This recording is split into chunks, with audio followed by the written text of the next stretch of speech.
Shalom, selamat malam Bapak Ibu yang kasih dalam Tuhan Yesus Kristus. Selamat berjumpa kembali dalam Mesbah Doa malam hari ini. Mari kita pergunakan waktu ini untuk kita datang menyembah Tuhan. Sebab hanya Dia yang layak ditinggikan. Dan Dialah harapan di dalam hidup kita. Mari pergunakan waktu ini, rendahkan diri dan datang kepada Tuhan. Nyatakan dalam segala hal keinginanmu, permohonanmu, pujianmu, harapanmu kepada Dia Allah yang kuasa. Dan ajak kerabat, saudara untuk kita sama-sama ada dalam Mesbah Doa malam hari ini. Mari kita mulai menyembah Tuhan. Bebaskan roh kita.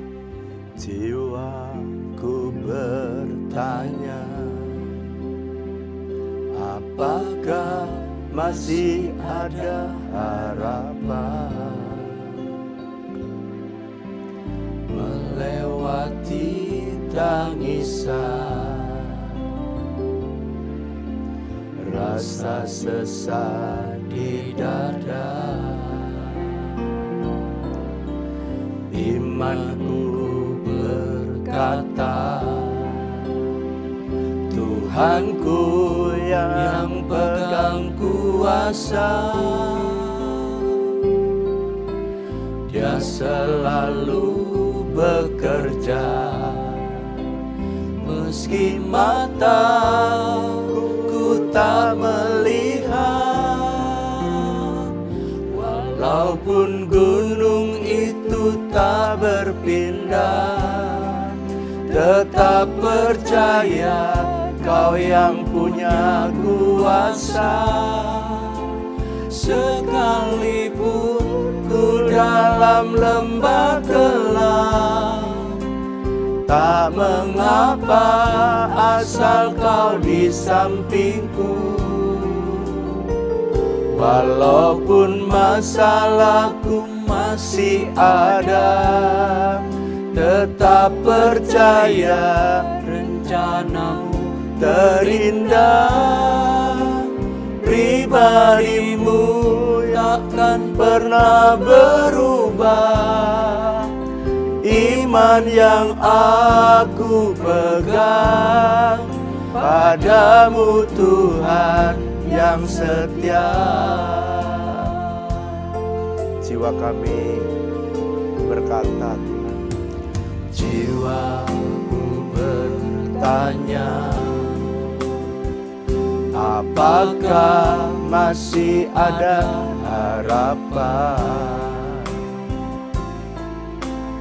melewati tangisan, rasa sesak di dada. Imanku berkata, Tuhanku yang pegang kuasa,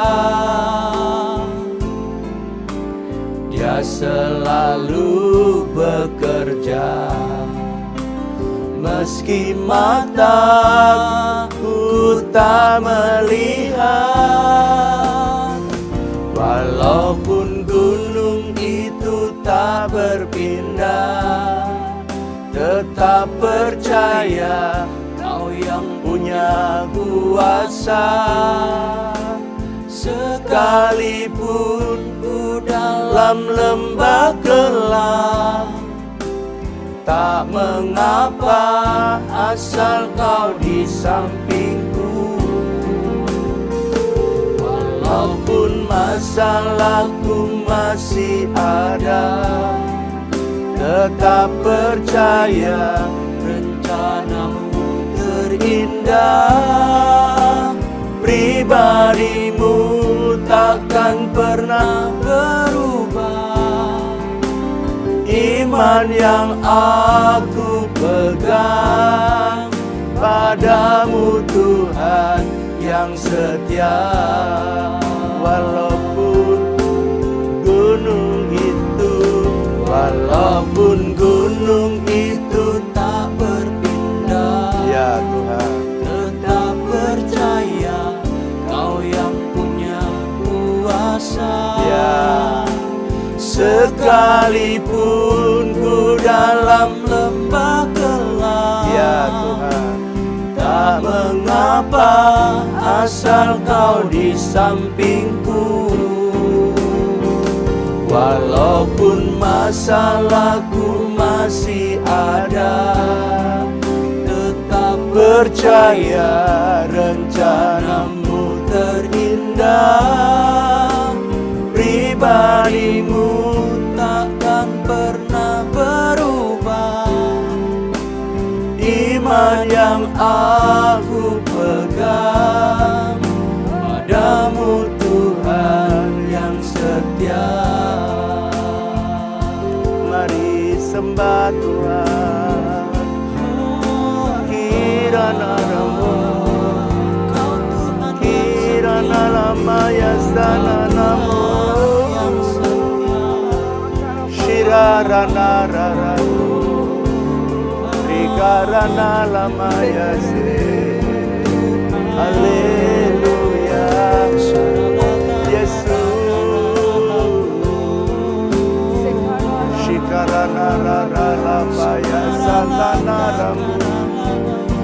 Oh haleluya, oh Yesus Tuhan.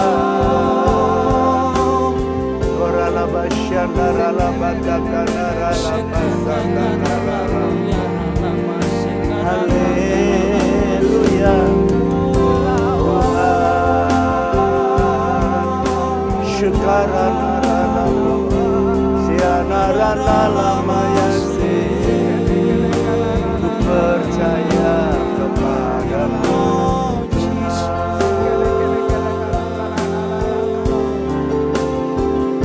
Korala basyaka darala batakana rala. Shiri diana ranamu. Ajari kami terus berpaut kepadamu. Apapun yang terjadi dalam dunia tidak akan pernah bisa mengurangi kepercayaan kami kepadamu. Sebab kami punya Tuhan yang hebat. Iman kami taruh kepada sifat-Mu yang tak pernah berubah. Dulu, sekarang, bahkan sampai selama-lamanya. Itu sebabnya kami tidak terfokus kepada masalah yang kelihatan di mata kami. Sebab kami mau fokus kepada rencana-Mu. Sebab kami tahu kami punya Tuhan yang besar. Kami punya Tuhan yang dahsyat. Jauh lebih besar dari semua persoalan yang kami hadapi. Semua umat-Mu yang menghadapi sakit, kami punya Allah yang besar. Allah Jehovah Rafa. Kalau ada yang mengalami kekurangan, kami punya Allah yang besar. Allah Jehovah Jireh. Tuhan yang mencukupi, Tuhan yang memberkati umat-Mu.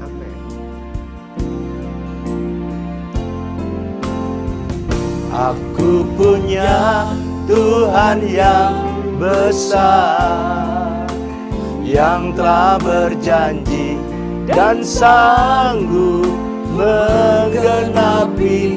Imanku bersepakat percaya kuasa-Nya.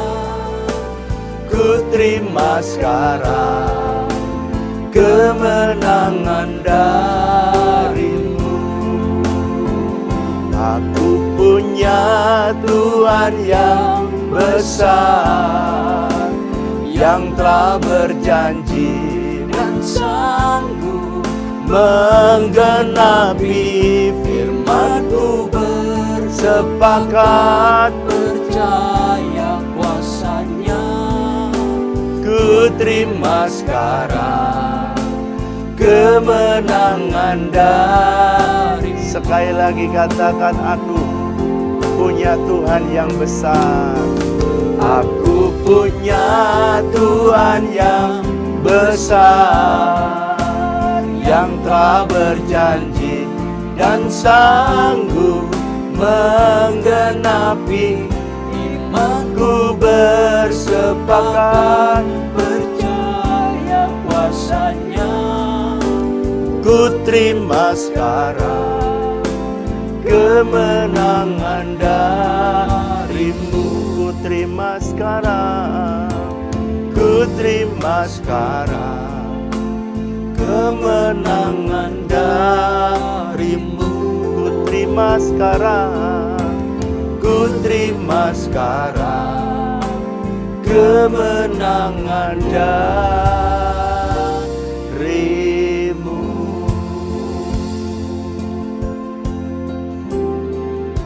Iya,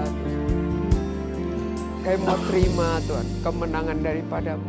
Sebab itulah yang Kau janjikan buat setiap anak-anak-Mu yang percaya Tuhan. Ajari kami memegang setiap firman yang pernah Kau taruh dalam hidup kami dan kami tidak melepaskannya Tuhan. Supaya kami, setiap kami yang malam ini dalam mesbah doa, kami bisa berjalan selaras dengan kebenaran-Mu ya Tuhan. Kami bisa berjalan selaras dengan kebenaran-Mu dan kami meraih kemenangan yang Tuhan janjikan. Tuhan, aku berdoa apa yang ada dalam dunia ini kami serahkan dalam tangan Tuhan dan kami percaya apapun yang terjadi, yang kami tahu firman-Mu berjanji kalau kami setia, kami berkenan, Tuhan akan menuntun kami di jalan kemenangan-Mu Tuhan. Terima kasih Tuhan, terima kasih, terima kasih. Tidak ada yang dapat memisahkan kami dari kasih-Mu Kristus. Tidak ada yang dapat memisahkan kami daripada tuntunan, daripada genggaman tangan-Mu Tuhan. Dipermuliakanlah nama-Mu ya Tuhan. Dalam nama Yesus. Haleluya. Haleluya. Amin. Amin. Shalom saudara, bagaimana kabar saudara hari ini? Saya berdoa supaya keadaan saudara dalam keadaan yang baik ya. Amin. Nah, saudara, di malam hari ini saya pengen kita melanjutkan ya. Saya janji saya akan baca kitab Wahyu. Sebab saya udah lama ya pengen kalau kebaktian umum ya. Saya nggak bisa tiap minggu. Ini kebetulan kita bisa tiap minggu. Kemarin Ibu Flora membahas tentang 7 gereja ya. Salah satunya yang terakhir adalah gereja Philadelphia, Ibu. Betul ya? Nah, sekarang kita mau membahas yang keempat. Nah, saya mau menyapa saudara yang sudah ikut join bersama-sama. Selamat malam. Ada yang dari Bali, ada yang dari Malang, ada yang dari Tangerang, ada yang dari Amerika, ada yang dari Inggris. Wah, bergabung bersama-sama. Ada dari Sumatera, ada dari Medan, ada dari Sulawesi, ada dari Makassar. Welcome di dalam mesbah doa. Dan malam ini saya pengen supaya kita merenungkan firman Tuhan. Saudara, kalau sebelum mesbah ya, saudara bisa baca ayat-ayat dalam kitab Wahyu. Nanti kita bahas pelan-pelan supaya saudara ngerti artinya. Jadi surat Wahyu itu adalah surat cintanya Tuhan Yesus kepada kita. Jadi bukan, ada yang takut, oh saya takut baca kitab Wahyu. Kenapa isinya setan-setan? Oh, siapa bilang? Itu Yesus cerita tentang setan. Ya, pokoknya surat cinta itu harus membuat saudara lebih sayang sama Tuhan. Oke? Sekarang kita membaca. Coba Ibu Flora baca Wahyu pasal yang keempat, ayat pertama. Saudara, tidak semua lukisan daripada apa yang dilihat oleh Yohanes di Pulau Patmos itu adalah sebuah lukisan yang sometimes sulit dideskripsikan. Sukar sekali. Itu sebabnya dia mencoba dengan bahasa yang dia mengerti, dia mencoba untuk menjelaskan gitu ya. Tetapi apakah bisa mewakili seluruhnya? Tentunya tidak bisa, karena keagungan Tuhan yang dia lihat tak sanggup dia deskripsikan. Kita cuma bisa mendeskripsikan apa yang Yohanes mampu deskripsikan. Silakan Bu Flora. Ya. Wahyu 4 ayat yang pertama. Kemudian daripada itu aku melihat, sesungguhnya sebuah pintu terbuka di sorga, dan suara yang dahulu telah kudengar berkata kepadaku seperti bunyi sangkakala. Katanya, naiklah kemari, dan aku akan menunjukkan kepadamu apa yang harus terjadi sesudah ini. Nah, sekarang stop dulu Bu. Perhatikan ya, Wahyu pasal 2 dan Wahyu pasal 3 Wahyu pasal 1 cerita tentang siapa Tuhan. Oke? Wahyu pasal 2 dan 3 sebagian menceritakan tentang 7 gereja yang mendapat surat. 7 itu merupakan lukisan dari gereja yang ada hari ini. Saudara bisa mengulang lagi mesbah-mesbah sebelumnya. Nah, di Wahyu pasal 4, ini kalau saudara melihat peta zaman, maka saudara melihat bahwa zaman gereja pada akhirnya akan berakhir. Oke? Zaman gereja akan berakhir. Kenapa Pak zaman gereja berakhir? Karena gerejanya diangkat. Kenapa sekarang antikris, ada yang banyak tanya, kenapa antikris belum menyatakan diri? Antikris belum menyatakan diri karena masih ada yang menahannya. Yaitu siapa? Gerejanya.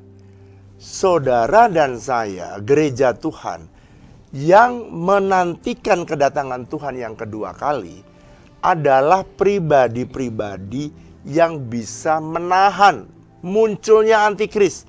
Supaya apa Pak? Supaya jumlah orang yang bertobat itu genap. Istilah genap itu maksudnya sesuai dengan kemauan Tuhan. Jumlah itu genap, maka ini peristiwanya. Kemudian daripada itu aku melihat sesungguhnya sebuah pintu terbuka di sorga. Jadi pada waktu Wahyu pasal 4 ini pintu sorga terbuka. Dan gereja dipanggil. Suara yang dulu pernah aku dengar. Suara yang pernah bicara kepada Yohanes. Dia pernah dengar nih di Wahyu pasal 1. Suaranya sama, yaitu Tuhan berkata kepada kita. Seperti bunyi sangkakala. Berarti suaranya itu begitu menggelegar. Katanya, naiklah kemari. Nah, kata naiklah kemari itu adalah proses di mana 1 Korintus pasal 15 ayat yang ke-50, 51 dan 52. Di mana waktu sorga terbuka, maka gerejanya dipanggil. Dimulai dari apa? Kloter pertama, ada 2 kloter saudara. Kloter pertama yaitu orang yang mati di dalam Tuhan. Coba Bu Flora baca terlebih dahulu 1 Korintus 15 ayat 50, 51 Bu. Oke. Perhatikan. 1 Korintus 15 mulai ayat yang ke-50, demikian bunyi firman Tuhan. Saudara-saudara, inilah yang hendak kukatakan kepadamu, yaitu bahwa daging dan darah tidak mendapat bagian dalam kerajaan Allah. Nah, tidak dapat. Dan bahwa yang binasa tidak mendapat bagian dalam apa yang tidak binasa. Sesungguhnya aku menyatakan kepadamu suatu rahasia. Rahasia. Kita tidak akan mati semuanya, tetapi kita semuanya akan diubah. Ya. Terus? Ayat yang ke-52, dalam sekejap mata, pada waktu bunyi nafiri yang terakhir. Sebab nafiri akan berbunyi dan orang-orang mati akan dibangkitkan dalam keadaan yang tidak dapat binasa dan kita semua akan diubah. Perhatikan, sebab ketika nafiri berbunyi atau suara Tuhan seperti sangkakala Wahyu pasal 4 berbunyi dan orang-orang mati akan dibangkitkan dalam keadaan yang tidak dapat binasa. Jadi ini kloter 1. Wahyu 1 Korintus 15 ayat 52. Pak, kloter 1 siapa? Orang yang mati, yang udah mati di dalam Tuhan, disuruh beristirahat sejenak, kata Wahyu pasal ke-14, 13 ayat 14. Kamu beristirahat sejenak dari jerih lelah kamu. Pada waktu bunyi nafiri dibunyikan, maka mereka tuh langsung diubah oleh Tuhan dalam keadaan yang tidak binasa. Yang ditaburkan, yang mati, tubuh yang binasa. Yang dibangkitkan adalah tubuh kemuliaan. Oke? Jadi kalau gitu Pak, keadaannya gimana? Sama seperti tubuh yang Yesus pernah miliki setelah hari yang ketiga dia bangkit. Tepat kita sedang berbicara di antara Paskah dan kenaikan Tuhan. Jadi dengan kata lain, saudara dan saya ini harus tahu, harus sadar bahwa apa? Bahwa yang pertama, orang-orang yang mati di dalam Tuhan dengan tubuh yang bisa binasa, Tapi dibangkitkannya dalam tubuh kemuliaan atau tubuh yang tidak dapat binasa. Amazing kan? Ini kloter 1, saudara. Kloter kedua, ayat yang ke-51, 50 dan 51. Siapa Pak kloter pertama dan kloter kedua siapa? Kloter kedua adalah orang-orang yang waktu bunyi nafiri dibunyikan, itu yang binasa. Ini yang tubuh yang kita ini bisa binasa. Darah dan daging, ada darah dan daging, tidak bisa masuk dalam kerajaan Allah. Jadi gimana? Ayat yang ke-52 dia harus diubah dalam sekejap. Jadi ini kloter kedua adalah saudara dan saya diubah dalam sekejap. Lalu saudara naik. Wow, naiknya pakai apa Pak? Satelit? Bukan. Saudara naik otomatis. Coba ketik ya. Saya naik otomatis. Saudara cat ya. Kenapa Pak? Ya karena kita sudah memiliki tubuh kemuliaan. Pak, tubuh kemuliaan itu apa? Saya hanya bisa mendeskripsikan dari tubuh kemuliaan yang Yesus punya. Sebab kita tidak punya cerita lain kecuali cerita tubuh kebangkitan Kristus. Jadi tubuh kemuliaan itu yang pertama, dia bisa hidup tanpa makan. Nah, tubuh kita nggak bisa hidup tanpa makan. Tapi tubuh kemuliaan bisa hidup tanpa makan. Tapi dia juga bisa hidup. Ya, tapi dia bisa makan. Oh gitu, makan soto bisa. Makan ikan goreng bisa. Yesus waktu Yohanes pasal 21, dia membakar ikan dan Yesus makan bersama dengan murid-muridnya. Jadi nanti tubuh kemuliaanmu itu kamu makan boleh, nggak boleh. Kamu mau makan yang ada ikan, boleh. Tapi kamu hidup tidak dari ikan. Jadi kita tidak hidup karena makanan, tapi hidup karena firman Tuhan. Makanya Tuhan Yesus pernah mengajarkan, kamu hidup bukan dari roti saja, dari makanan yang sekarang. Tapi kamu hidup dari firman. Tapi nanti waktu tubuh kemuliaan, sebaliknya. Kamu tidak perlu lagi makan, tapi bisa makan. Kamu akan menerima tubuh kemuliaan yang bisa hidup tanpa makan. Oke? Yang ketiga, ciri ketiga, tubuh kemuliaan itu bisa naik, bisa turun. Bisa nembus tembok. Ya Yesus waktu Yohanes pasal 20, waktu murid-muridnya berkumpul, kunci pintu digembok, tertutup rapat, Yesus masuk. Lewat mana Pak? Ya ditembus aja tuh tembok.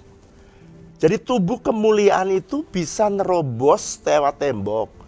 Dia tidak bisa dibatasi oleh 4 dimensi ruang yang saudara dan saya hidup sehari ini. Amazing ya, bisa makan. Dia hidup tanpa makanan. Oke? Dia tidak terikat dengan gravitasi.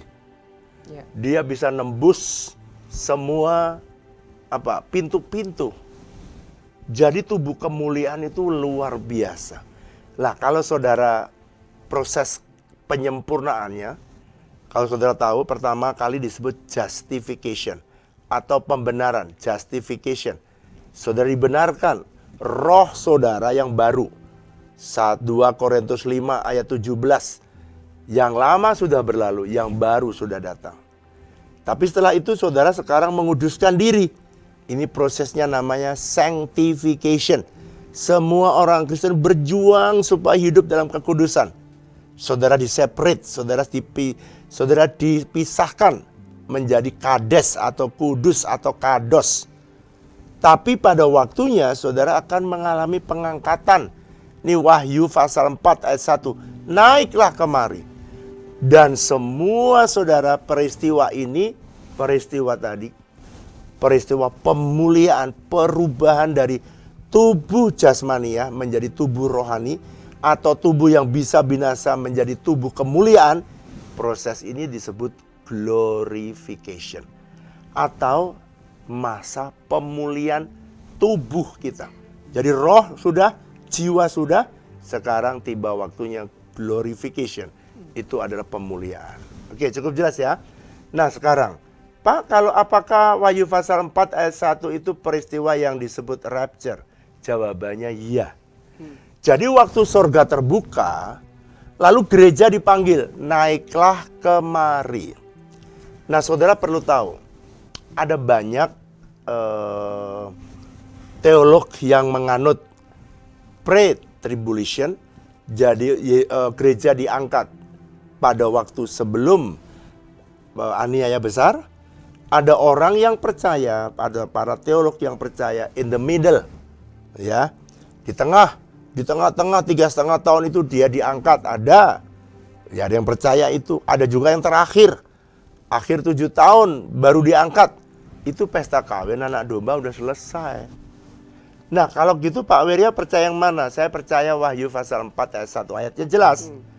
Kemudian daripada itu aku melihat sesungguhnya sebuah pintu terbuka di sorga, yang dahulu telah kudengar berkata kepadaku seperti bunyi sangkakala, naiklah kemari. Jadi kata naiklah kemari, proses ini yang disebut rapture. Saudara nanti akan nyanyi lagu ini. D. Ada pertemuan di udara, pertemuan yang manis. Saya rindu bertemu di sana, jauh di udara. Nyanyian yang terdengar yang belum pernah didengar adalah kegirangan. Dan anak Allah yang tuntun kita, pertemuan di udara. Jadi kalau saudara melihat peta zaman, maka ini adalah tahun pertama, di mana dari 7 tahun sengsara di bumi. Jadi kejadiannya di bumi ada namanya aniaya besar atau masa tribulation. Dan 7 tahun di udara atau naik di udara ada pesta kawin anak domba. Jadi pada waktu Tuhan memanggil gerejanya naik, bertemu dengan Yesus, kedatangan Tuhan Yesus yang kedua itu ada 2 tahap. Kedatangan Tuhan Yesus yang pertama pada waktu 7 tahun pertama. Tahun pertama, oke? Nanti Yesus akan datang menginjakkan di bumi, itu pada akhir 7 tahun yang 3,5 tahun yang kedua, atau akhir dari 7 tahun. Pak, berarti selama di bumi terjadi begitu banyak penderitaan. Itu yang akan saya baca nanti. Di bawah terjadi apa? Di atas terjadi apa? Nah, itu surat Wahyu semua menulis dengan gamblang. Semua terbuka. Dan saya pengen kalau bisa semua jemaat yang mendengarkan kebenaran ini, pilihlah diangkat sebelum masa aniaya. Yes. Kenapa saya meyakini ini? Sebab kalau saudara masuk aniaya itu sangat-sangat menderita. Saudara super menderita dan belum tentu saudara tahan. Karena Alkitab menulis kalau sampai tidak dipersingkat waktunya, bisa-bisa orang percaya pun tidak selamat. Wih, ngeri sekali ya, berarti kan? Berarti jangan coba-coba, oh saya mau diangkat nanti di tengah, di tribulation yang tengah-tengah, di mid tribulation. Jangan, yang sudah mau di situ ya silahkan. Tapi kalau saya percaya, ya saya percaya yang firman Tuhan katakan, bahwa kita akan naik, kita akan diangkat di awan-awan yang permai. Luar biasa bukan? Nah sekarang, apa yang dilihat oleh, nanti kita belajar pelan-pelan. Sekarang kita memfokuskan di Wahyu pasal 4 ini, semua cerita tentang Yesus turun dari sorga, jemaatnya naik ke awan-awan, bertemu di pesta kawin anak domba, lalu kemudian di bumi, mulai ada aniaya, mulai ada tribulation, mulai ada aniaya yang besar, ada kesukaran yang besar ya. Sekarang ayat yang kedua, Bu. Silakan Wahyu pasal 4 ayat kedua. Wahyu pasal 4 ayat kedua. Ayat yang kedua, demikian bunyi firman Tuhan. Segera aku dikuasai oleh roh dan lihatlah, sebuah tahta terdiri di sorga dan di tahta itu duduk seorang. Nah sekarang Yohanes ini melihat di dalam roh sebuah tahta terdiri di sorga dan tahta itu duduk seorang. Seorangnya S-nya besar. Yang bertahta di situ adalah Tuhan. Oke? Tahtanya ini siapa? Seharusnya sorga. Makanya gini. Saudara perhatikan ya. Sorga itu tempat kediaman Tuhan. Atau domain Tuhan. Tempat di mana Tuhan bertahta. Itu bukan domain saudara. Saudara bisa nggak ke sorga? Ya bisa dong. Kan kita asalnya dari sorga. Yohanes 17 ayat yang ke-13 dan 14. Kita bisa bertemu dengan Bapa, bisa. Ini naiklah kemari. Tuhan yang ngajak kita masuk di dalam kerajaan sorga. Oke, lanjut Bu, ayat yang ketiga. Oke. Dan dia yang duduk di tahta itu nampaknya bagaikan permata yaspis dan permata sardis. Dan suatu pelangi melingkungi tahta itu gilang gemilang bagaikan jamrud rupanya. Nah, ingat bagaimana Yohanes mendeskripsikan waktu dia lihat kemuliaan Tuhan. Perhatikan. Dan dia yang duduk di tahta itu nampaknya bagaikan permata. Kenapa? Karena saking indahnya kemuliaan. Sampai ditulis semua permata. Permata yaspis, permata sardis. Satu pelangi melingkupi tahta gilang gemilang bagaikan zamrud rupanya. Ya kira-kira background sorga itu ya kayak begitu. Penuh dengan kemuliaan, penuh dengan... Saudara bisa bayangkan nggak? Dia tuh mencoba mendeskripsikan, tapi tidak terbanding dengan kehebatan dan kemegahan kemuliaan Tuhan. Sampai dia cuma bisa nulis gini, itu ya di tahtanya ya seperti permata yaspis, permata sardis, satu pelangi melingkupi gilang gemilang bahkan zamrud rupanya. Wih, itu artinya kemuliaan Tuhan itu tiada tara. Dia tidak bisa mendeskripsikan, pokoknya permata yang hebat-hebat, yang mahal-mahal itu, waduh di sana gemerlapan itu semua, gitu kira-kira. Terus ayat berikutnya. Ayat yang keempat, Wahyu 4 ayat yang keempat. Dan sekeliling tahta itu ada 24 tahta. Dan di tahta-tahta itu duduk 24 tua-tua yang memakai pakaian putih dan mahkota emas di kepala mereka. Ya, ada yang menafsirkan ini adalah rasul-rasul. Enggak, kalau rasul cuma 12. Ini ada 24 tahta. Siapa Pak ini Pak? Apakah ini tua-tua Israel? Bukan. Ini adalah makhluk sorgawi. Saudara. Jadi ada makhluk sorgawi, ada makhluk yang dari dunia ini. Saudara, yang ada di sini siapa yang mengelilingi tahta? 24 tua-tua ini adalah makhluk sorgawi yang memakai pakaian putih dan mahkota emas di atas kepala mereka. Jadi pekerjaan mereka apa tua-tua ini? Dia memuji menyembah Tuhan siang dan malam. Dia tidak ditugaskan nanti turun ke bumi, bukan. Ini makhluk sorgawi yang ada di sekitar tahta. Ayat yang kelima, baca. Dan ayat yang kelima, dan dari tahta itu keluar kilat dan bunyi guru yang menderu, dan 7 obor menyala-nyala di hadapan tahta itu. Itulah ketujuh roh Allah. Ya, saudara, Rasul Yohanes mencoba untuk mendeskripsikan tahtanya tadi kayak permata yaspis, seperti zamrud. Itu saking dia di dunia ini uncomparable, nggak ada yang dia bisa bandingkan. Yang tertinggi, terhebat, termahal ya cuman zamrud, yaspis, semua nama-nama permata dia sebutin semua. Karena nggak ada lagi yang lebih hebat dari itu. Dan di tengah itu keluar kilat bunyi. Dan ada 7 obor. Itu adalah 7 roh Allah.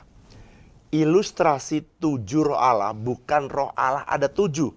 Tapi 7 itu angka sempurna. Jadi saudara memperhatikan, tadi ada 7 jemaat. Jadi jemaat kalau mau sempurna mesti belajar dari ketujuh jemaat. 7 roh Allah, 7 kaki Dian. Semuanya angka 7 itu adalah angka sempurna. Roh, dia mau mengungkapkan gini, ada roh Allah yang sempurna. Oke? Di sekelilingnya ada 24 tahta-tahta. Dan 24 tahta-tahta itu nanti ada tua-tua, 24 tua-tua. Dulu ada orang yang berpikir itu adalah para rasul, rasul 12. Dan mereka ini tidak akan keluar dari lingkungan tahta sorga, tahta di mana Allah kita bertahta. Lanjut, ayat yang ke-6. Dan di hadapan tahta itu ada lautan kaca bagaikan kristal. Di tengah-tengah tahta itu dan di sekelilingnya ada 4 makhluk penuh dengan mata. Di sebelah muka dan di sebelah belakang. Nah, lihat ya. Rasul Yohanes, sekali lagi pada waktu dia lihat tahta, dia tidak mampu melukiskan sehebat apa itu. Karena saking hebatnya, dia semampunya dia deskripsikan. Di hadapan tahta itu ada lautan kaca. Kenapa kok bening? Airnya beda sama air Cisadane. Beda, saudara. Airnya beda sama air Citarum. Beda sekali. Jadi dia punya prediksi beda sekali dengan laut di Pulau Patmos itu. Beda sekali. Dia lihat lautannya itu seperti kaca kristal, artinya bening sekali. Gitu kalau mau cerita sekarang dia. Dia kalau mau menceritakan itu tahu di depan tahtanya itu seperti lautan, tapi tidak ada sampah plastik. Lautan tidak ada penuh dengan sampah-sampah seperti hari ini. Jadi dia melukiskan di depan tahtanya itu lautan kaca, seperti kristal, jernih, megah, hebat. Dan di sekelilingnya ada 4 makhluk penuh dengan mata. Kenapa disebut penuh dengan mata? Mata Tuhan menjelajah ke seluruh bumi. Artinya Tuhan itu Maha tahu.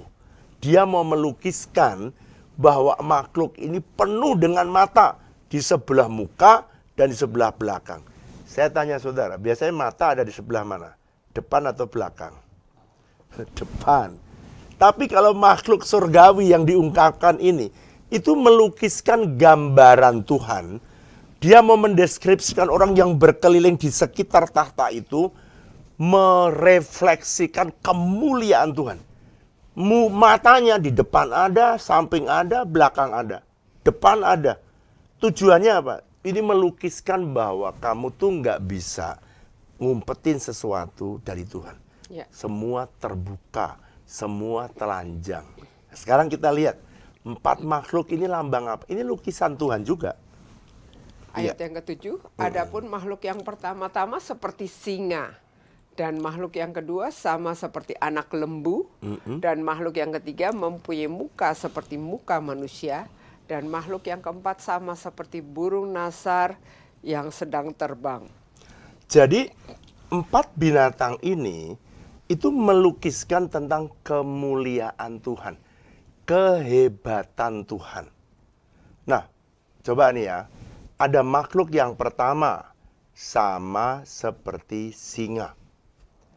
Pak, singa itu merupakan lambang apa? Di dalam tradisi kekristenan, secara simbolis, singa itu melambangkan kekuasaan, keagungan. Siapa raja hutan? Singa. Singa itu tidak yang paling besar, tapi dia yang berkuasa. Jadi istilah makhluk itu seperti singa. Pokoknya Yohanes cuma ngeliat gini, wah pokoknya makhluknya berkuasa. Semua orang yang ada di sekitarnya berkuasa. Itu melukiskan tentang kemuliaan Tuhan. Dia ini nggak mampu mendeskripsikan. Bahkan Yesus disebut singa dari Yehuda. Jadi keperkasaan Tuhan itu dilambangkan dengan singa. Tapi bukan hanya singa. Makhluk itu bukan cuma besar keperkasaan, besar kekuatannya, besar kehebatannya. tapi juga makhluk yang kedua sama seperti apa? Anak lembu. Anak lembu. Pak, anak lembu itu melambangkan apa? Anak lembu itu melambangkan kesabaran. Anak lembu itu melambangkan kerelaan berkorban. Inilah lambang daripada kerelaan Tuhan Yesus yang rela menderita, rela menghamba. Ya, jadi lambang semua yang ditulis oleh Rasul Yohanes itu bentuknya lambang. Lambang-lambang, dia mencoba mendeskripsikan. Singa itu adalah lambang dari kekuatan Tuhan. Lalu lembu, lambang dari apa? Kerelaan berkorban. Kesabaran dan kerelaan mau berkorban. Nah, saudara perhatikan. Berarti memang yang dilihat oleh Yohanes ini ada sesuatu yang menggambarkan siapa Tuhan. Tapi caranya dia mendeskripsikan saking mulianya, ya kemampuannya mendeskripsikan seperti ini. Yang ketiga, dia bilang makhluk itu mukanya seperti manusia. Ini melambangkan tentang akal budi dan kasihnya Tuhan kepada kita. Jadi manusia itu punya akal budi, beda dengan binatang. Mukanya seperti manusia, dia punya kasih. Kalau binatang nggak punya kasih dia. Yes. Makanya kalau ada makanan bertengkar bisa cakar-cakaran, bisa mati kan. Karena memang dia bukan manusia. Tapi binatang ini mukanya seperti manusia. Artinya ini melambangkan tentang akal budi dan kasih Yesus sebagai manusia yang sempurna. Jadi Yesus dilambangkan sebagai muka seperti manusia karena memang Yesus itu adalah manusia yang sempurna. Ini lambang daripada kemuliaan Tuhan yang rela menjadi manusia di dalam diri Yesus. Sang Kristus, Sang Allah tinggal dalam diri Yesus. Yesus mati, Kristus tidak mati, saudara. Yesus mati, tapi Kristus tetap hidup. Siapa yang turun ke neraka? Kristus. Yesus mati 3 hari, Kristus tidak mati. Kristus hidup. Karena dia the anointed one. Jadi kalau saudara membaca kitab Wahyu ini, saudara memang perlu banyak menelaah atau membaca simbol-simbol dari semua yang diungkapkan. Pertama tadi, anak seperti binatang, mukanya seperti singa, lambang keperkasaan, lambang keagungan, lambang kekuasaan.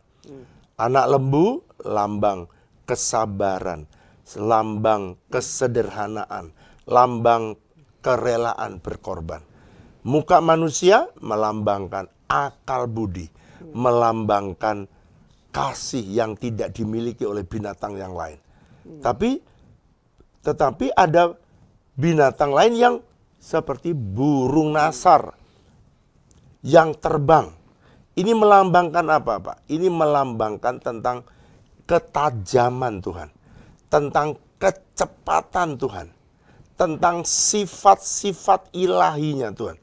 Jadi burung nasar ini bicara tentang apa? Kecepatan Tuhan, ketajaman Tuhan. Makanya Tuhan tidak bisa dikelabui. Di dalam Wahyu pasal 1 kemarin kita baca, matanya bagaikan api.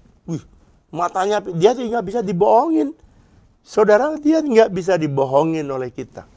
Karena dia ini adalah perwujudan Yesus sebagai Allah yang turun dari sorga.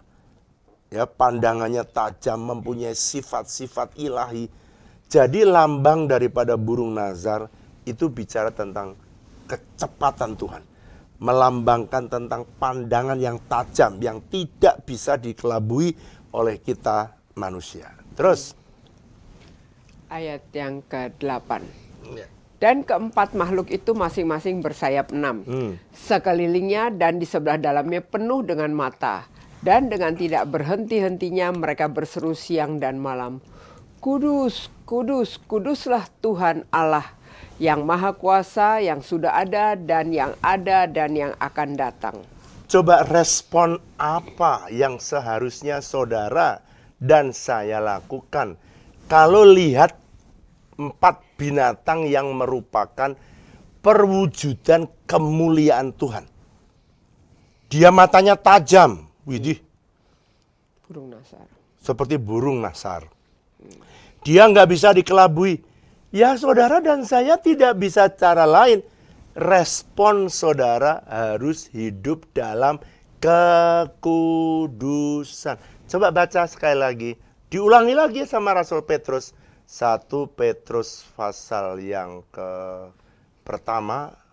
1 Petrus pasal pertama ayat yang ke-15-16. 1 Petrus pasal yang pertama ayat yang ke-15 dan ke-16, demikian bunyi firman Tuhan.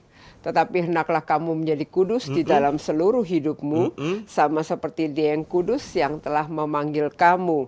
Sebab ada tertulis, kuduslah kamu sebab aku kudus. Lihat ya, jadi ayat 15 berkata, kuduslah, tetapi hendaklah kamu menjadi kudus.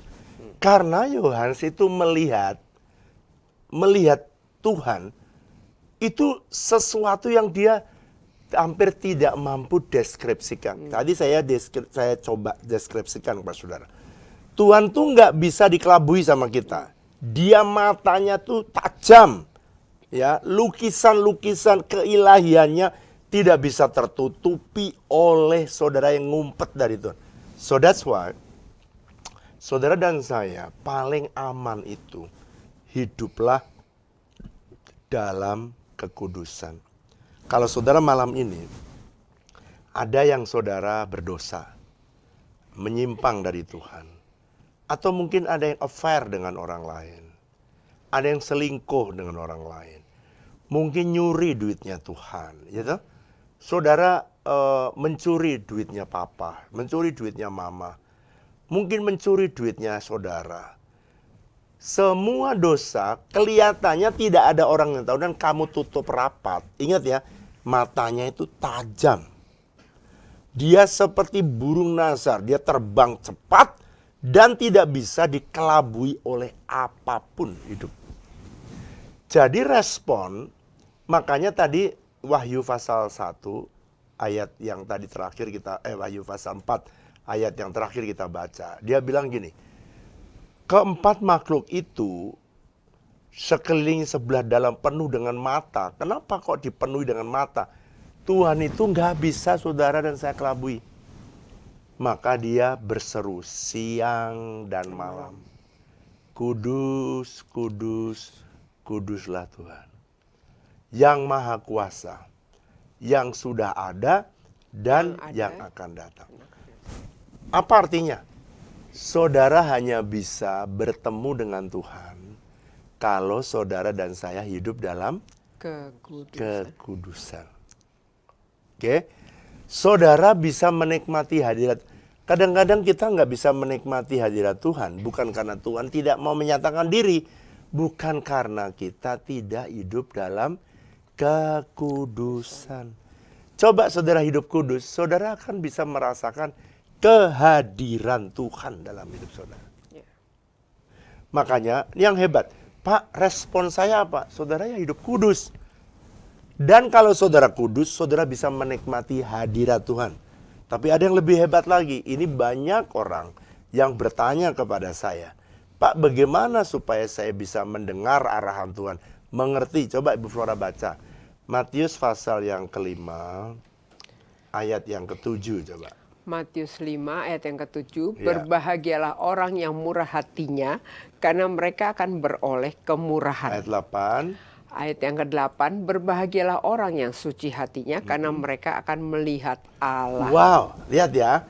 Kalau saudara hidup kudus, berbahagia saudara. Berbahagialah orang yang apa? Suci hatinya. Kalau saudara suci, Saudara, Tuhan bilang gini, kamu karena merekalah yang akan melihat Allah. Melihat Allah itu artinya bukan saudara kayak Musa melihat sinar semak yang terbakar, bukan. Melihat Allah itu artinya saudara itu bisa lihat jalan-jalan Tuhan. Saudara bisa very clear tentang rencana Tuhan. Saudara bisa tahu kehendak Tuhan. Makanya kalau orang hidup kudus itu ya, saudara akan mudah tahu keinginan hati Tuhan. Tapi kalau saudara tidak hidup dalam kekudusan, maka kita blunder. Rasanya cari kehendak Tuhan itu sulit. Cari kehendak Tuhan itu susah. Tapi yang jujurnya sebenarnya, selama saudara mau hidup dalam kekudusan, saudara akan mudah mendengar suara Tuhan. Saudara akan mudah melihat Tuhan. Saudara akan mudah mengikuti jalan Tuhan. Karena ini hasilnya. Oke, kita kembali. Jadi responnya apa Pak? Nggak ada cara lain. Kudus. Saudara harus kudus. Makanya ada lagu. Kudus, kudus, kudus. Tuhan maha mulia. Seisi dunia sujud menyembah Engkau, Yesus anak domba yang duduk di tahta, memerintah selamanya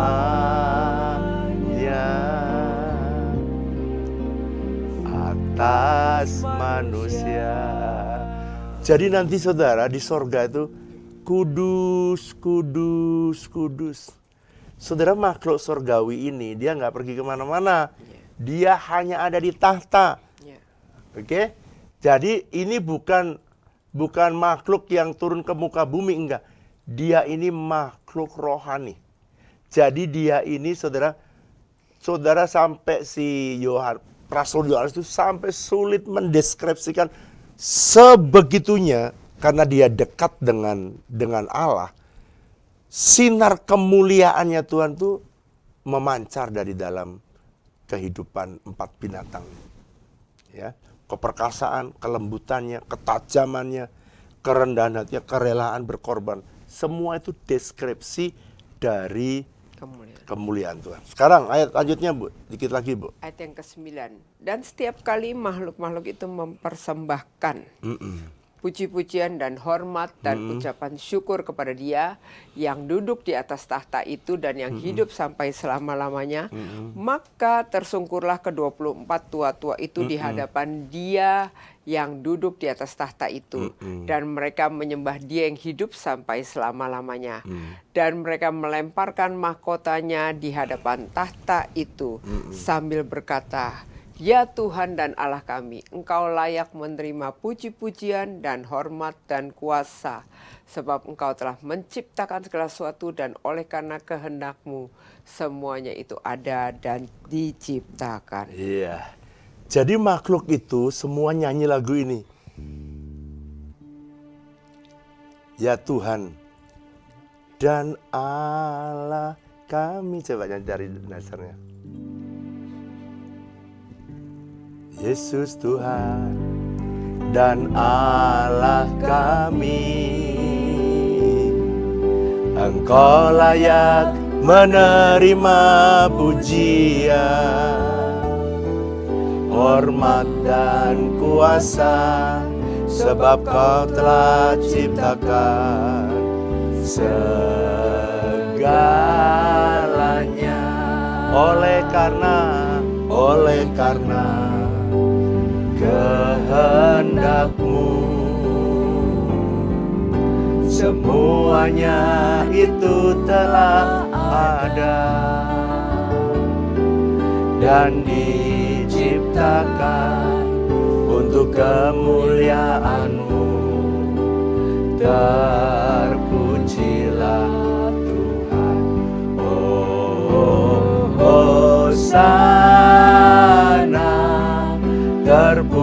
Terpujilah Tuhan, terpujilah Tuhan Yesus.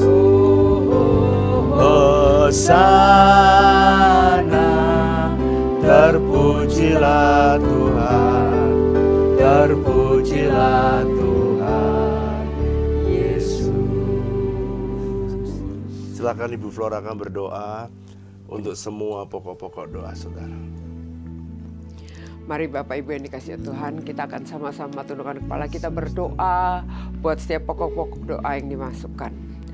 Kami bersyukur kepadamu ya Tuhan. Engkau Allah yang mulia, yang layak menerima segala pujian, hormat, dan kemuliaan Tuhan. Kami percaya Tuhan semuanya adalah milik-Mu. Dan kami akan melihat kemuliaan Tuhan, jalan-jalan Tuhan. Kami akan melihat tuntunan Tuhan yang Kau sediakan bagi setiap umat-Mu yang memandang kepadamu, yang hidup dalam kekudusan. Malam ini kami bawa Tuhan setiap anak-anak-Mu yang membawa pokok-pokok doa di hadapan-Mu. Kami berdoa buat kerabat, kami berdoa buat teman, kami berdoa buat saudara kami yang sedang menderita sakit Tuhan. Mereka yang mengalami sleep apnea Tuhan, biarlah oleh bilur-bilur Yesus Engkau menyembuhkan Tuhan. Kami berdoa buat anak-anak-Mu yang mengalami sakit. Baik, kami berdoa secara khusus buat yang mengalami ada gangguan pada ginjal ya. Kami berdoa yang mengalami kista pada ginjal, kami berdoa biarlah oleh bilur-bilur Yesus Engkau disembuhkan. Kami berdoa, Kau menyembuhkan Tuhan. Alvin, Tuhan Engkau menyembuhkan, Engkau menjamah. Engkau memberikan kekuatan, sebab tubuh kami adalah bait Allah.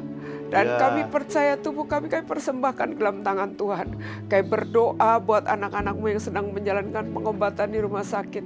Mereka yang mengalami gangguan pada bagian tulangnya, yang mengalami gangguan pada ototnya Tuhan, kami berdoa oleh bilur-bilur semua menjamah dan menyembuhkan.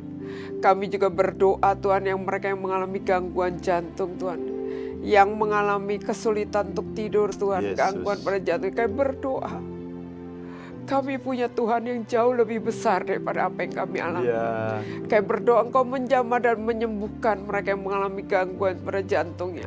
Engkau yang menjamah dan menyembuhkan oleh bilur-bilur setiap anak-anak-Mu disembuhkan Tuhan. Pembuluh darah di daerah jantung, di daerah kepala yang tersumbat, kami berdoa terbuka dalam nama Yesus. Aku berdoa biar Engkau mengurapi dan menuntun Tuhan. Engkau memberkati Tuhan. Kami juga berdoa untuk pemulihan kesembuhan yang sempurna bagi anak-anak-Mu yang menjalani pasca operasi kanker Tuhan. Kami berdoa mereka yang mengalami kanker limfoma, Engkau sembuhkan oleh bilur-bilur, Engkau menyembuhkan dengan sempurna. Engkau menjamah, memulihkan Tuhan. Yang mengalami kanker pada bagian otak, Kau jamah, sembuhkan, bersih dalam nama Yesus. Kami percaya tubuh kami adalah tempat Allah bertahta, tempat kemuliaan Tuhan. Karena itu kami berdoa tidak ada sakit penyakit yang dapat menjamah tubuh kami. Kami berdoa Tuhan anak-anak-Mu yang mengalami gangguan pada gula darah Tuhan, mereka yang mengalami gangguan pada fungsi limfa Tuhan, pankreas, kami berdoa oleh bilur-bilur Engkau menjamah dan menyembuhkan Tuhan. Terima kasih Tuhan, terima kasih. Kami berdoa Tuhan, kami berdoa mereka yang mengalami DBD, yang mengalami harus terbaring di rumah sakit, Engkau menjamah dan menyembuhkan Bu Heni Tuhan.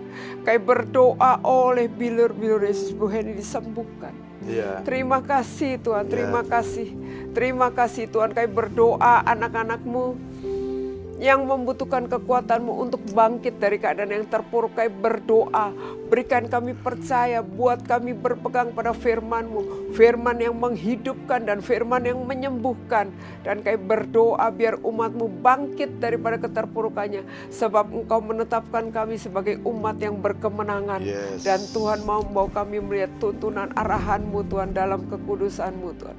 Kami berdoa Engkau memberkati Tuhan, supaya setiap kersel di tempat di mana kami berada menjadi tempat Engkau menyatakan mujizat-Mu Tuhan. Kersel-kersel akan manifestasikan mujizat dan karya yang Engkau buat. Kami juga berdoa Tuhan buat mereka yang sedang mencari pekerjaan. Aku berdoa Engkau memberikan mereka pekerjaan yang terbaik. Aku berdoa berikan mereka ketekunan, kerajinan. Aku berdoa Berikan mereka kekuatan untuk bekerja dengan sungguh-sungguh Tuhan. Kami percaya orang yang rajin itu akan mendapatkan berkat ya. Sebab Engkau memberkati tangan orang rajin Tuhan. Engkau memberkati tangan orang rajin, itu kata firman-Mu, kami percaya Tuhan. Engkau menolong dan memberkati setiap keluarga demi keluarga. Aku berdoa buat anak-anak-Mu yang akan melanjutkan sekolah Tuhan. Aku berdoa Engkau memberikan kecukupan supaya orang tua mereka Kau berkati sehingga anak-anak dapat melanjutkan sekolah dengan sekolah yang terbaik. Dan aku berdoa anak-anak muda, baik mereka akan masuk usia sekolah SD, SMP, SMA, bahkan perguruan tinggi. Aku berdoa Engkau memberkati Tuhan setiap tangan daripada anak-anak-Mu yang bekerja, orang tuanya Tuhan. Kami berdoa sehingga mereka bersekolah dan boleh mengalami pendidikan yang terbaik Tuhan. Kami bersyukur Tuhan setiap kesempatan yang Tuhan berikan. Terima kasih. Engkau menuntun kemana mereka harus belajar sekolah Tuhan. Terima kasih Tuhan, kami juga memberkati usaha pekerjaan anak-anak-Mu. Baik mereka yang bekerja di kantor, Kau berkati usaha yang baik. Mereka yang punya usaha, Engkau memberkati setiap usaha catering, setiap usaha konveksi Tuhan. Engkau memberkati setiap usaha distribusi Tuhan. Kami berdoa Engkau memberkati dengan berlimpah-limpah. Terima kasih Tuhan, terima kasih. Kami juga berdoa mereka yang mengalami masalah dalam rumah tangga, dalam relasi rumah tangganya. Kami berdoa Engkau mempersatukan. Kami berdoa, jadi kami percaya apa yang dipersatukan Allah tidak dicerai, tidak kami upayakan perpisahan. Tapi kami berdoa biar setiap anak-anak-Mu bersatu dalam pernikahannya dan melihat bagaimana dalam kesepakatan Tuhan membukakan pintu surga bagi keluarga ini Tuhan. Terima kasih Tuhan, terima kasih. Kami bersyukur kepadamu. Kami serahkan seluruh doa kami ini hanya ke dalam tangan-Mu. Di dalam nama Tuhan Yesus kami berdoa. Haleluya. Hosana, terpujilah Tuhan, terpujilah Tuhan. Yesus, Yesus. Hosana, terpujilah Tuhan, terpujilah Tuhan Yesus, terpujilah Tuhan Yesus, terpujilah Tuhan Yesus, terpujilah Tuhan, terpujilah Tuhan Yesus.